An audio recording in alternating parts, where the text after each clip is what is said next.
काँग्रेसचे नेते भाई जगताप आपल्याबरोबर आहेत. भाई, राज्यात जादूटोणा कायदा लागू आहे, परंतु राज्यात आता चर्चेचा विषय बनला आहे काळी पूजा, अघोरी विद्या वगैरे वगैरे. कशा पद्धतीने बघताय? कॅप्टन खरात बोंधूबाबाला अटक होते आणि त्याच्यासोबत अनेक मंत्र्यांचे फोटोज व्हिडिओज समोर येतात. केंद्रीय गृहमंत्री अमित शहापासून ते राज्याचे मुख्यमंत्री सुद्धा आहेत, उपमुख्यमंत्री पण आहेत. नाही पण एकतर तुम्ही त्यांना कॅप्टन म्हणू नका त्या माणसाला. आणि तो भोंदू बाबा नाही, स्त्री लंपट भोंदू बाबा आहे तो. आणि मी सभागृहामध्ये आम्ही 289च्या माध्यमातून चर्चा घडून यावी म्हणून आम्ही आग्रह केला विरोधी पक्षाने. आमचे नेते सन्माननीय अनिल परबानी, कारण 289 जरी सगळ्यांची नावं असली तरी कोणाला तरी एकाला बोलायला मिळतं. त्यामुळे आम्ही म्हटलं राज्याचा थेट याच्याशी संबंध आहे.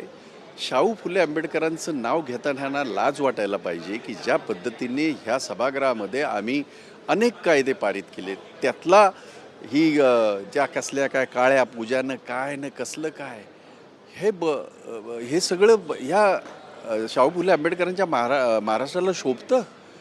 आणि ते करणारे कोण? सत्तेतले हे. आणि ज्या पद्धतीने जे काय जनतेसमोर येतं आहे म्हणून त्याची चर्चा होणं गरजेचं आहे. म्हणून मी एक वाक्य वापरलं याच्यामध्ये, स्त्री लंपट भोंदू खरात हा कोणाकोणाच्या घरात जरा येऊ दे ना याच्यासमोर. का पळता का? SIT होणारच होती, त्याला काय, त्याच्याने काय फारसं मोठं. परंतु ती चर्चा होऊन कोण कोण त्याच्या त्या ह्याच्यामध्ये शरणागती पत्करले, कोण कोण त्याच्या आशीर्वादाने पादपूजानी काय कसलं घाणेरडं काय हे सगळं माझ्या महाराष्ट्रात चाललंय. माझा महाराष्ट्र असा नव्हता. परंतु या सगळ्यांना सहआरोपी करणं गरजेचं आहे का? कारण की ही मोठी नेक्सस आहे. त्या अशोक खरात यांचे अनेक मालमत्ता आहेत, जवळपास 52 मालमत्ता त्यांच्या सापडलेल्या आहेत, हजारो कोटींची संपत्ती असं म्हटलं जातं. ह्याला कुठेतरी राजाश्रय होता, त्यामुळे या सगळ्यामध्ये सहआरोपी करणं गरजेचं आहे ज्यांचे फोटो समोर येतात. नाही, असं आहे की त्याची चौकशी व्हावी. आता SITने जेव्हा चौकशी हे केलेली आहे, त्याची सुरुवात केलेली आहे, त्याच्यामध्ये ज्यांची नावं येतील त्यांना तुम्ही आरोपी बनवा, कारण ते त्याने घेतलेली आहे. आम्ही विरोधक, आम्ही काहीतरी राजकीय ह्याच्याने बोलणं हे योग्य राहणार नाही. तुम्ही SIT नेमली, त्याची चौकशी सुरू आहे, चौकशीमधला सगळा अहवाल पब्लिक करा ना. आणि तो काय चुकीचं काहीच नाही, कारण जनतेला त्याने फसवून जे काही जमवलेलं आहे, कोणाच्या आशीर्वादाने एवढी माया जमवलेली आहे, हे सगळं येऊ द्या समोर. आणि मग त्याच्यामध्ये जर तो स्वतःहून ते सगळ्यांची जर नावं घेत असेल तर ते सहआरोपी व्हायला हवेत.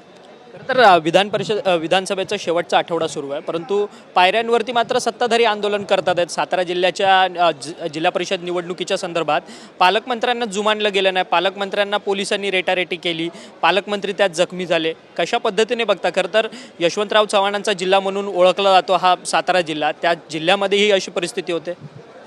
अतिशय मनाला वेदना होतात ज्या यशवंतरावाने महाराष्ट्राचा आमचा पुण्यकलश आमच्याकडे आणला आणि त्यांनी एक परंपरा या महाराष्ट्राला दिली जी अख्ख्या देशामध्ये, अख्खा देश आमच्या महाराष्ट्राकडे आदराच्या भावनेने पाहत होता. आज आम्ही कुठच्या भावनेने पाहायचं? ज्या लोकशाहीचं संरक्षण करण्यासाठी, ज्या आमच्या डॉक्टर बाबासाहेब आंबेडकरांची जी आमची संविधान आहे त्याचं रक्षा करण्यासाठी तुम्हाला आणि आम्हाला सर्वसामान्याचं त्यांच्या हक्काचं रक्षण करण्यासाठी सत्ता मिळते, त्या सत्तेचा असा दुरुपयोग.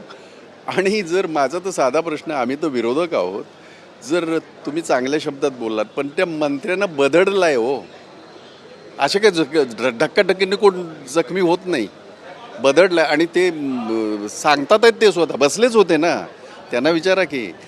त्यामुळे हे महाराष्ट्रातलं हे असं चित्र, ज्याच्यामुळे आता बिहारवाले आणि UPवाले पण म्हणायला हे कोई महाराष्ट्र नाही आहे असं म्हणायला लागले.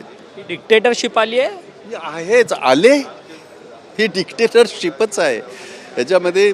म्हणूनच आता जे काय हे चालू आहे, विधेयक चालू आहे, ते जिल्हा परिषदा आणि त्याच्या संदर्भातच आहे. कशाला पाहिजे असे विधेयकामध्ये हे कशाला कायदे करायचे? मग तुम्हीच ठरवा. तुम्ही एवढे ताकदवर आहात की तुम्हाला देशाचं संविधान मंजूर नाही, देशाच्या संविधानाची चौकट तुम्हाला मंजूर नाही, तुम्हाला जे वाटेल ते तुम्ही करायला निघालेले आहात. त्यामुळे हे दुर्दैवी आहे, महाराष्ट्राच्या दृष्टीने दुर्दैवी आहे. छत्रपती शिवाजी महाराजांच्या महाराष्ट्राला हे दिवस बघायला लागतात माझा प्रश्न यांना असा आहे, कुठे नेऊन ठेवला आहे माझा महाराष्ट्र? खरं तर धन्यवाद, तुम्ही आमच्याशी बातचीत केली. भाई जगताप होते. भाई जगताप म्हणतात ते माझा महाराष्ट्र कुठे नेऊन ठेवला आहे असा प्रश्न आहे.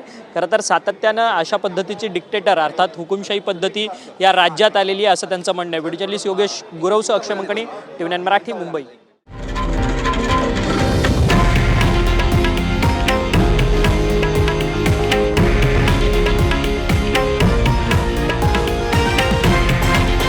हे आहे देशातील नंबर 1 न्यूज नेटवर्क आणि आपण पाहत आहात TV9 मराठी, एकमेव.